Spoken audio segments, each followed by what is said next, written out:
The views and opinions expressed on this program do not reflect the company, owners, management, staff, clients, or partners.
All right, nomination day special.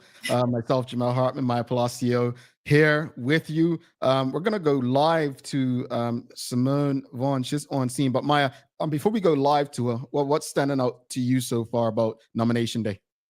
What's standing out so far from what I've heard and what I've seen from other channels is full candidate lists roll out for the OBA, that they have 36. A couple of new people in there too that probably unexpected and shocking. I mean, what could be more shocking than, the candidates that they already have called out for this general election that has already stumped a lot of conversation across the island. So this is turning out to be quite interesting, but that right now has caught my attention. Obviously, really want to see who the new few are coming in for the FDM, because it was mentioned by Omar Dio that they will have some coming out. So interested to hear who they are. Indeed. Well, I will say I was surprised by one name, but let's go to Simone. She's with Omar Dill from the Free Democratic Movement, the chairman, and he'll be contesting constituency 18, which I believe at this time is against David. Right? Let's bring Simone in. Simone, how's things going out there? Hello, everyone. So I'm here with Omar Dill, and I'm just gonna ask him a few questions. Some easy ones, some good systems. You can ask me anything. You can ask me whatever you need to ask me. Hard questions. We really embrace it. People need to know, right? Right. So to start off, what sets the FDM apart from another party or candidate, being your platform? That would be the first thing I would say. Our platform, we have released policies that we believe, and we hope people can go have a look at them, fdmbda.com.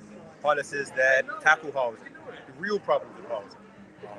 Policies that tackle the economy in a way that is tangible, that is truthful, that if you ask the finance experts, they would agree. We have a policy dealing with Belco. We know that's been a major issue for years. I don't want to get too much stories, but I will tell a quick story about that. There was a time when the pond around Belco, which many people don't know, it runs from Devonshire Marsh all the way out there to Puncture, Spanish Point area. That water used to be clear. It used to be eels, used to be turtles, right? So when you're knocking on doors in these areas and when you're from certain areas, you heard these stories from your elders and your grandparents. So these issues that we contend with, that we look around and we see how things are, and we almost take it as normal. We begin to accept it. And when you see 99 candidates running in this general election, people have chosen to say, you know what, I no longer accept this reality. I want to touch on Media Maya's question. I know you're going to ask some questions too. But Media Maya, I heard you say something that was resonated with me and us in the Free Democratic Movement.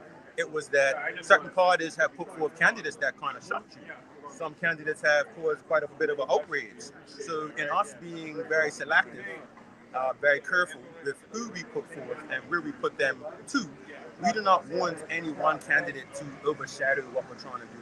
We do not want the track records or the histories of candidates to kind of take over the things that we are trying to accomplish. So, a lot of names have been put forth on our table to consider, and even up until yesterday, as Maya would have said, there were a couple more names that we were going to put forth today, but the old saying is, you measure 3 times and you cut once. So we do Omar, I have a question for you.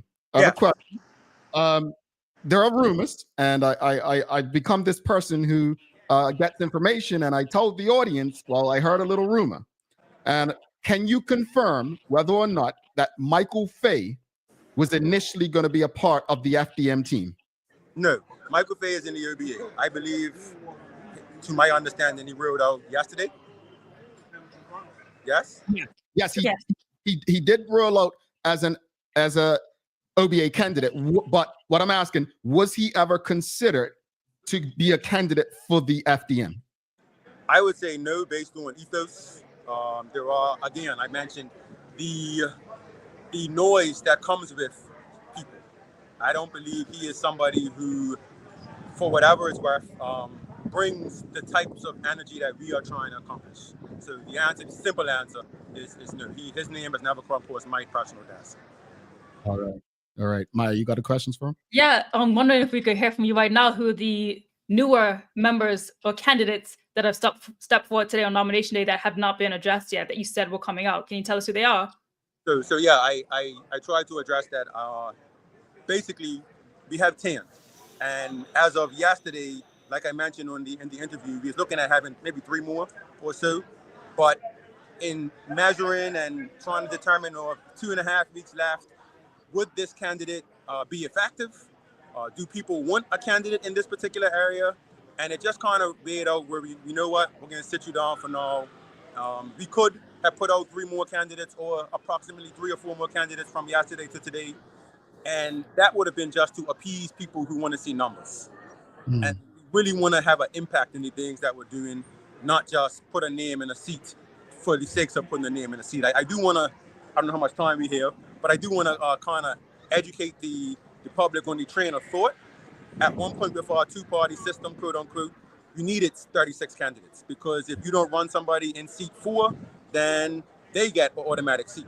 But with 4 different entities, potentially 5, because some of our independents are under Surgeon 1 and some are maybe actually independent, that's not required to run 36 in each area, because you don't lose, because there's 3 representatives in certain areas, 4 in some. I think it might even be 5 up in C30. I'm not sure. It might be 4 or 5. But we didn't enter C30. That's an example, because clearly representation exists. And for us choosing not to enter that race, it does not hurt the people. The places we have chosen, and I hope people really take a look at where we've chosen to run, they are areas that are struggling with crime, areas that are struggling with pollution, areas that if you check Bermuda Health Council and look at the health outcomes map, these are the high cancer areas. These are the areas that people die early, where children are dying. So it's been very calculated on where we are running. Again, I would say it's to represent those who we feel are not equally or adequately represented. And I gave a quick example of C1. And I'm probably going to give this example a couple more times, but there's an amazing candidate in C1, Renee. She is amazing. She is, for me, what the PLP represents, or what they started out representing. We would never seek to take away or challenge representation that we ourselves can look and say is good. When we go to C1, we was there last night. People love her because she's doing her job. She's standing up for St. Regis not being in that area and the access to the beach. She would have been the only one fighting for those things at that time, right? So the areas that we are seeking to kind of represent are Belco and these issues. I mentioned yesterday or the day before, sitting MPs who have power to do these things. The candidate that I'm running against, the Honorable Premier David Burt, he's in 18. That's a Belco area. When I knock on people's doors, I see the Belco soot running down their windows, dried soot. These are the issues that are not being dealt with, that there are very powerful MPs who are in all of these seats. We seek to hold them accountable. We seek to represent the individuals in that constituency better than they have represented thus far. So the strategy, based on what you just said, real quickly, Omar, before you head out, I know you got to go, but the strategy seems clear from the FDM is to really understand that because there's so many different entities running, be able to make a dent to make a difference. So it seems like it's going to require collaboration if anyone from the FDM is successful, correct? So let me paint it a little bit clearer. How we view the outcomes is that no one entity will have a majority. With the amount of people that's running, it's highly likely no one will be quote unquote first past the post. With 2 parties, first past the post becomes 19, 20 seats. With 4 entities, first past the post doesn't exist. You want to get 10 seats. 10 seats put you in a driver's seat. 6 seats actually will put you in a driver's seat. If you do the math, get out the paperwork. If each party gets 10, if one party gets 15, the person with 6 seats, you can control where the house goes, right? So this is not a chess game like it once was. Chess is one man versus the next, white versus black. That's chess. This is more euchre to what your comment is. It will have to be collaboration and partnership. And for the record, we would prefer to work with our counterparts, rather that be the PLP. As I mentioned, I would love to work with Renee, Don, and C1 to get real change on this island, right? There are other OBA candidates who I would love to work with, Malachi, right? Great candidates. So us in the FDM, we can see the quality that exists all over, and I hope that the island can see that quality. And what we want to speak to is that don't just think of somebody that's wearing a color green or a color red, or they're claiming independent, that person is good for you. Policies, fdmbda.com. Check them out. Give us the feedback. We're on all social media platforms. All righty. Thank you so much, Omar. Appreciate you, and all the best with your candidacy. Blessings. Appreciate it. Indeed. Thank you. All right. Nice. All right. So, Maya, you heard they have 10 candidates for the FDM. I was not expecting 36. And I think I do appreciate that what Omar said, that you don't need a full slate of candidates to govern. You don't. But I do wonder about public perception. You get me? I get that. But I also find it intriguing because in the 2020 election, you know how the PLP government, well, the Premier Honorable David Brett made it a point to say, well, the OBA couldn't even fill all the 36 seats, so this is why we're not going to have a debate. It was very much a lot like just pounding on the fact that you can't even find the people, you can't even find blah, blah, to fill 36. And now we're speaking in a different term. My dear, just talking about how we are focusing on quality and not quantity. So, it's a shift. It's interesting. Yeah. And I have to say, like, it makes sense because of how many candidates we have.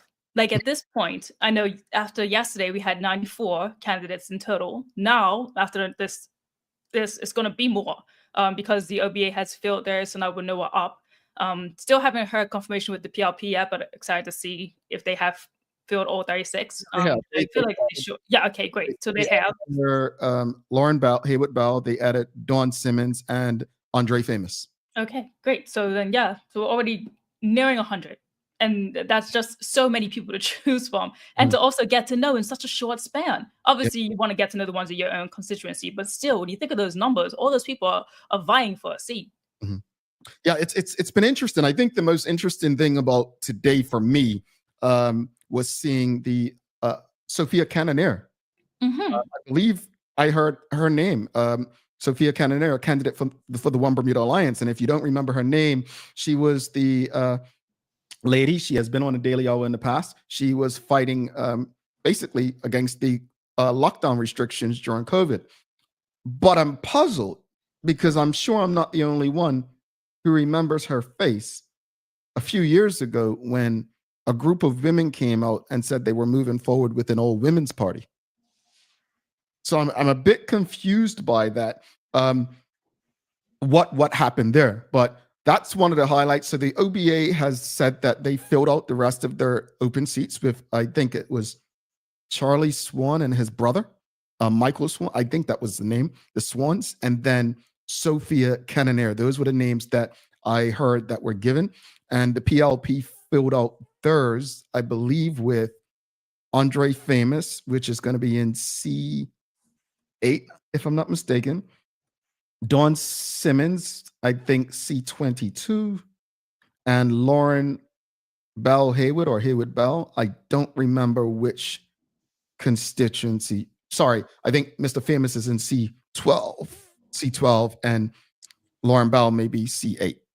We'll correct all of that later, but those are just the names. So the names thrown out today that we hadn't heard: Lauren Bell Haywood or Haywood Bell, Andre Famous, and there was one more I said for the PLP. Dawn Simmons, who's their GFC 22. Their chairperson. And then for the OBA, it was the Swans and Sophia Cannonier. So both of these parties have shown or stated that they have a full slate of candidates. As far as independents, I don't have any updates outside of, is there anyone showing up on nomination day? I don't have any updates on that. But I'd like to know, like, how the audience feels about, the full slate of candidates. How do you feel about the FDM only fielding 10? Like, what are your thoughts? Like, do you think that, again, because the premier's excuse to not debate was, he's not debating anyone that cannot become government. If I remember correctly, he said he was not going to debate anyone who cannot make up the government, which in my opinion was a way to not debate Mark Bean at the time. With how the makeup could look, if things went very different from what I think the majority of people are expecting, Maya, it could be very well so that no one has 18 seats to make up a government. It could very well happen. If, again, chances of that happening are very low, but Very low, yeah. hey, it could happen. Like, as long as there's life and there's humans making humans decisions, it can happen. So, audience, what are your thoughts about the FDM not being able to field a slate of candidates? What are your thoughts on that? How do you feel? Yeah, they need 19. Yeah, we know that. But again, what happens if no one reaches that number 19? That's what we're asking. Mm-hmm. Do we go back to the polls? Do we does the premier take us back to the polls, or do they work as a coalition? What do we do? It's quite possible that, again, it's a long shot. Let me not say quite possible. It's a long shot, but it is possible. It is possible. We appreciate you. Shannon Smith says the Daily Hour is working for the people. Jonathan White says need 19. Yep, we know that. So again, how do you feel? Like, how do you do you think that would be best for Bermuda? At this stage, like, we have so much can still go down. Like, again, this is just nomination day, everyone. But like, when we think about the election coming up, everything, like, twists and turns, everything every party says, the movements they make, how they conduct themselves is gonna influence a voter in any way right now. So, everyone's got to be on the P's and Q's.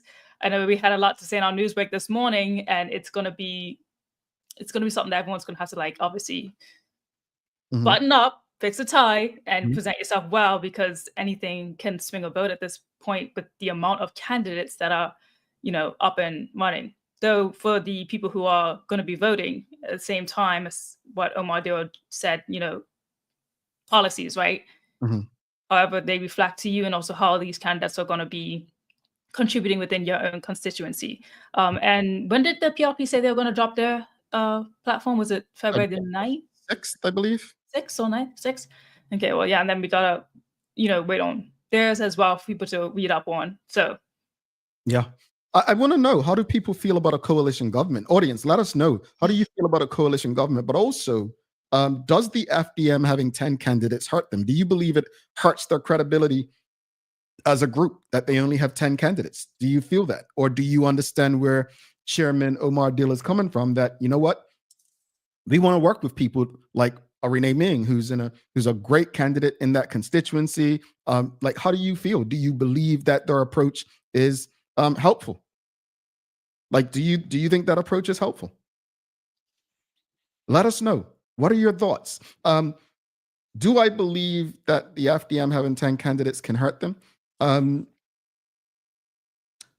don't know if we're mature enough as an electorate, as a group of people, to understand that it's a quality game, not a quantity game, and they can still have an impact without having a majority. Just look at how we respond to independent candidates. Like, what they gonna do? There's more questions, and it seems like we're happier sticking with what we know. So, do I think it can hurt the FDM? I think based on who the electorate is, it can.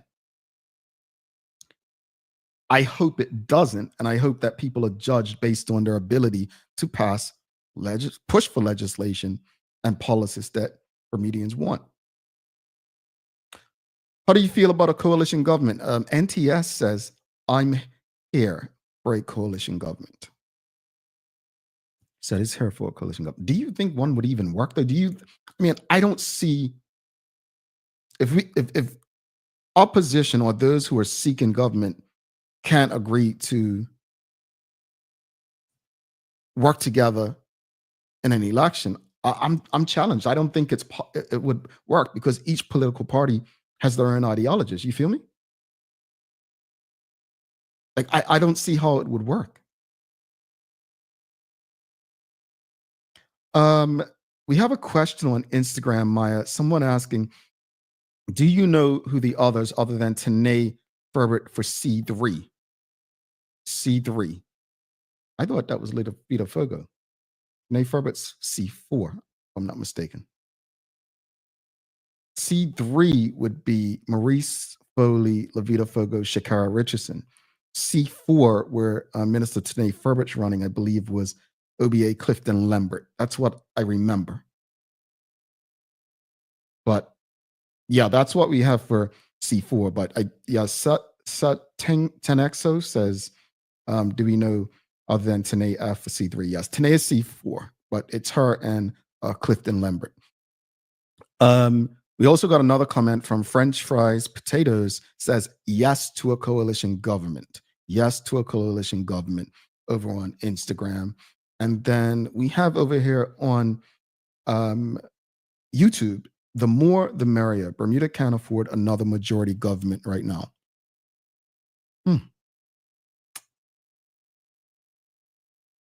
I don't know what Bermuda can or can't afford.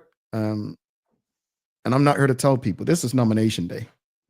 How are you all feeling about nomination day? I think it's unfair, right, Maya? Because we're still waiting on platforms, but we don't even know what we're voting for, right? Technically, I guess you have to say no to that. I mean, they brought out their press conferences. They talked about what they've done in the past, talking about the Progressive Labour Party here and what their plans are for the future on certain topics. Specifically, I can recall for seniors, there was also mention for the youth. However, that press conference obviously got hijacked by other conversations. And they've had others in previous while they're also rolling out their candidates. The Premier would speak about what they've done and what they plan to do. But yes, in actuality, we're still waiting on that platform to be released so that people can actually go ahead and read it for themselves and understand what the party is planning to do. So that's where we're at. All right. We've got Graham Smith. He says, in Bermuda's recent history, the only successful independent candidate was Stuart Haywood, who had a large committee of young, energetic, passionate Bermudians who relentlessly knocked on doors to convince voters that Mr. Haywood had a caring platform of substance. Yes, that was in 1989 when he defeated Clarence James. That was when they had two in each constituency, correct? Yeah. So if an independent wins this general election by themselves, it'll be the first ever where it's like single. Yeah, one man, one vote. It was a very different time back then as well. Very different. Yeah. But again,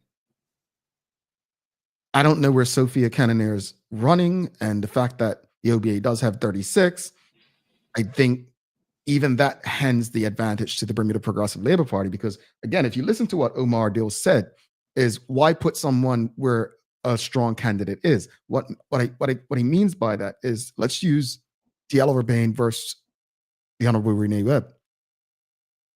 A lot of people believe that she can possibly win that if it's just a shootout between those two. You put another person there and give people another choice, it now mudders the waters. So I actually appreciate the FDM approach in doing that. But I feel like that approach actually speaks a little bit to, what was it, the Imperial Group by Eugene Dean. I think the campaign was all about justice, fairness, or just making sure the people, all the voters know who I guess in their perspective is the best candidate to vote for. So a little bit on that same sort of narrative of trying to make sure that people aren't, as Eugene Dean said in his conference, was like confused about the amount of selection that there is going to be for this general election. And there is a huge amount. Yeah, it's a lot. Yeah.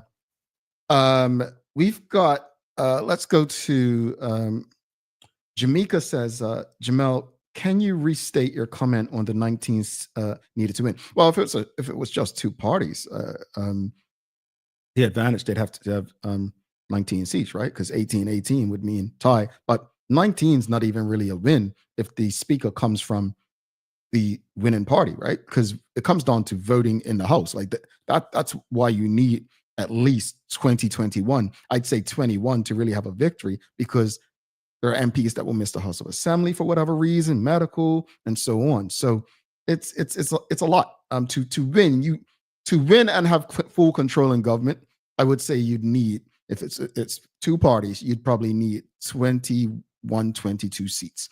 Kieran BDA says, I'm all just for the best representatives that can work together, have practical solutions to the issues Bermuda faces, and individually have the learning attitude to be receptive with strong solutions. I think that's fair. Mhm. So voting for person and not party. Yeah, I think that's what she's saying. Yeah, I think that's what she's saying, indeed. We've got a comment on Instagram. 20 Pink Pearls ask, is there an independent candidate for C5? Now, unless something happened today, I don't believe so, but I believe C5 is where Pastor Leroy Bean of the PLP, Lateef Trott of the One Bermuda Alliance, and Desmond Crockwell of the FDM. I think those are the three people that were scheduled or put forth by their parties to vote, to seek your vote. But I'm not quite sure if there was an independent in the fold. No, as of right now, no. Haven't heard any more releases for any new independents come today, nomination day. We just have the ones that we've already established before. But I don't know if you watched, I believe it was Matthias. Justin Matthias. Justin Matthias, one of the independents, he was actually saying in one of his press conferences in response to a question about like working with other parties if he gets selected, and he kind of made a statement saying that, well, he wished that it was all independents in Parliament. And I was like, that's an interesting take on this, but he feels like enough with the parties. I feel like, yes, many of the independents feel that way, especially those who are part of a party before. Feels like the parties just like aren't doing Bermuda justice right now. Yeah, I mean, the independent movement is going to be an argument whether it's a party or not for quite a while. I really do hope that people can honestly start to figure out what's best for Bermuda. What's best for Bermuda beyond what's best for themselves and any type of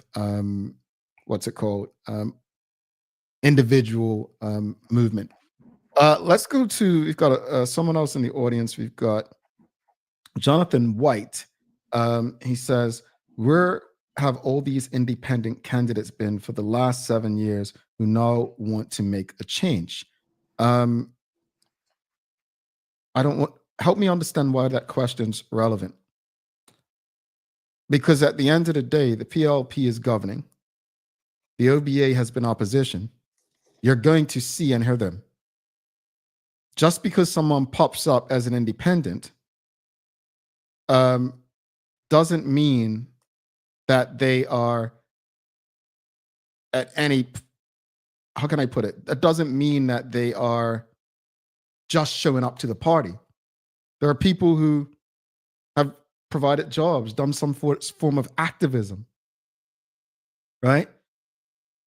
Done some charitable work. They've given back. I don't understand the relevance of that question. Where have they been when, I mean, I don't get it. Help me understand why that's relevant.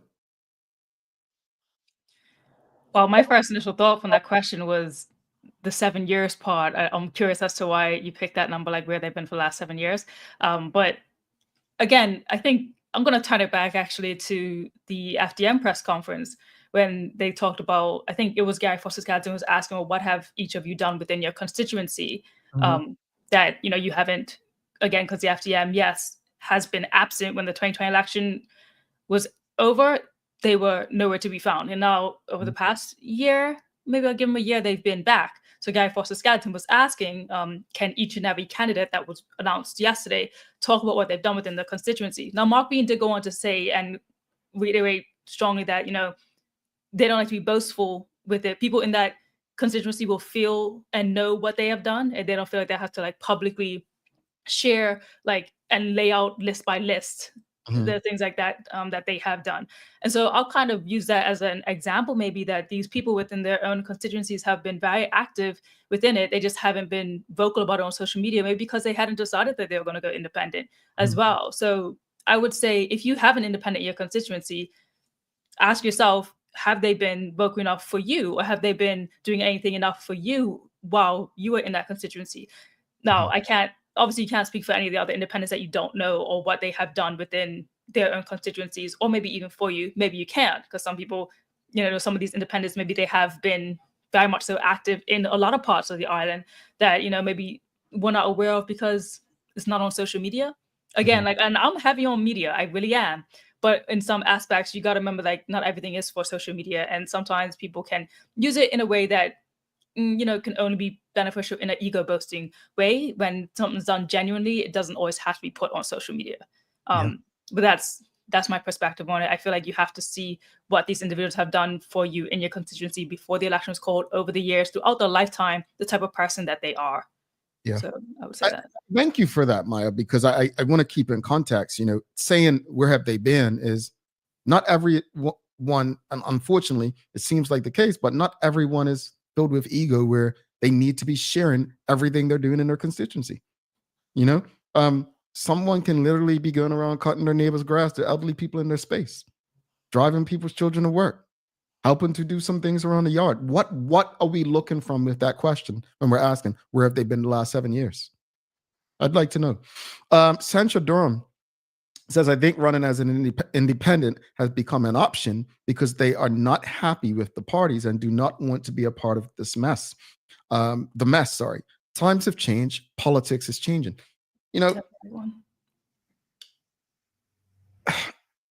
I highly agree with that. And to this point, we often ask amongst ourselves, well, what are you doing? I'm not going to tell anyone who decides to run as an independent, whether I know them or not, like them or not. You shouldn't do it. They obviously see a problem and believe they can be part of the solution. I don't know what more to say. Where they've been the last 7 years, I'm more concerned about what they want to do for the next 7. And I think the Honorable Mark Bean answered a question from Foster Skelton yesterday. And pretty much saying, well, and I said this a couple of years ago when people were asking where the FDM is. That's a fair question. Don't get me wrong. It's a fair question. But since they've been missing, what's been going on with those who remain present? That to me is the more concerning question.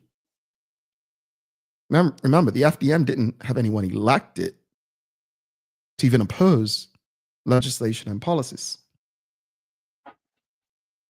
So I don't know. I think it's a lot to think about.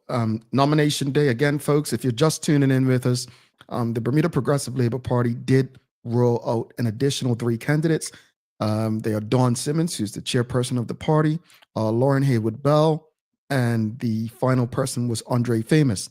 The One Bermuda Alliance also announced 3 more candidates with the Swan brothers as well as Sophia Cannonier.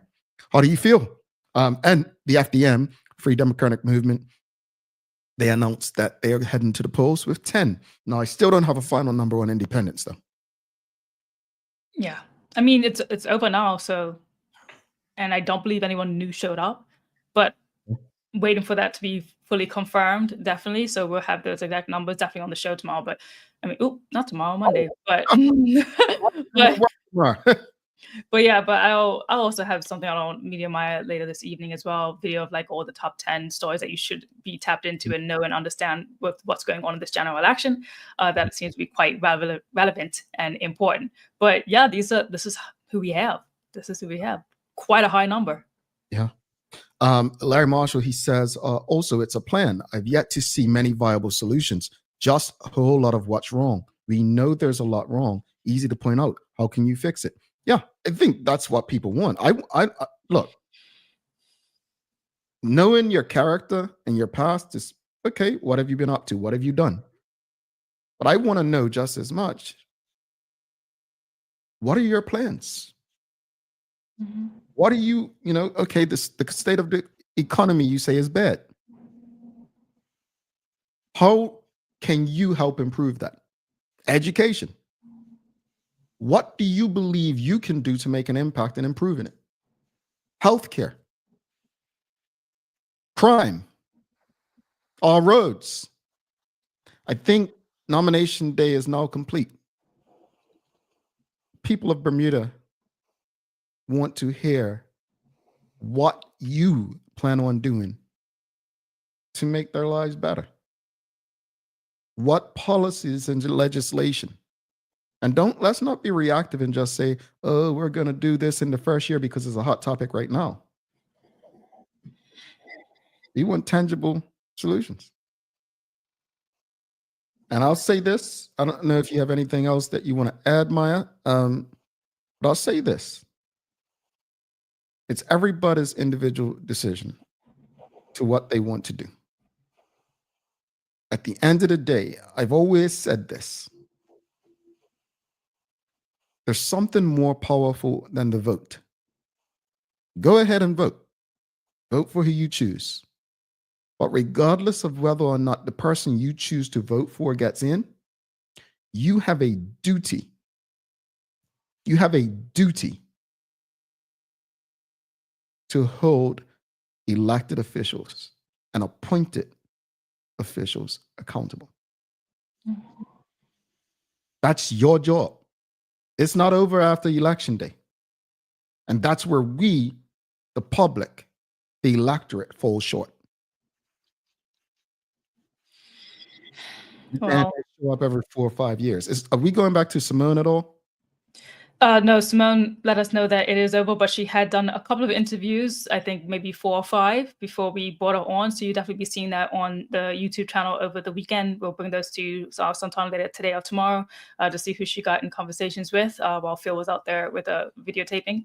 But yeah, so we're going to hear a bit more. But in terms of closing this out soon and just talking about the whole general election coming up, I would just want to remind everyone to give themselves grace because of how many stories have been coming out and how much information is being bombarded in us in these last couple of days when it comes to a general election. If you feel confused or flustered, just give yourself a respite to come back at it early Monday morning to, again, hit the pavement running just to understand everything that's going on because it's still going to be a lot more to come. I'll definitely say a lot more to come, especially with the general election right around the corner, getting ready to vote on February the 18th. So if you feel exhausted about it, allow yourself to feel exhausted about it for this weekend or as much as you need, but remember to get back in it and to keep learning and being informed by all the media outlets out there on the island right now.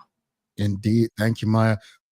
Folks, thanks for checking in with us for this quick nomination special. If you're tuned in, whatever platform you're on, make sure you share it with your friends, your family, your colleagues. Make sure you retweet it, like it, love it.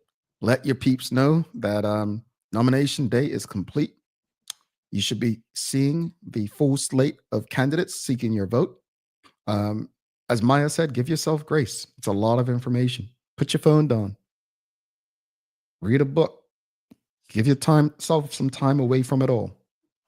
Because over the next 2.5, 3 weeks, it's going to be a lot. I just want to say this to everybody. Politics can bring out the absolute worst in us. But I'd encourage you, come with love. Just come with love. These politicians, regardless of what side, they're humans just like you. Stop acting as if they are on another level and, give them grace too. Give them grace. I just want what's best for Bermuda. I really do. I really, really do. I think we all want what's best for Bermuda. Or what we believe is best for Bermuda. That may differ. I mean it when I say it this time.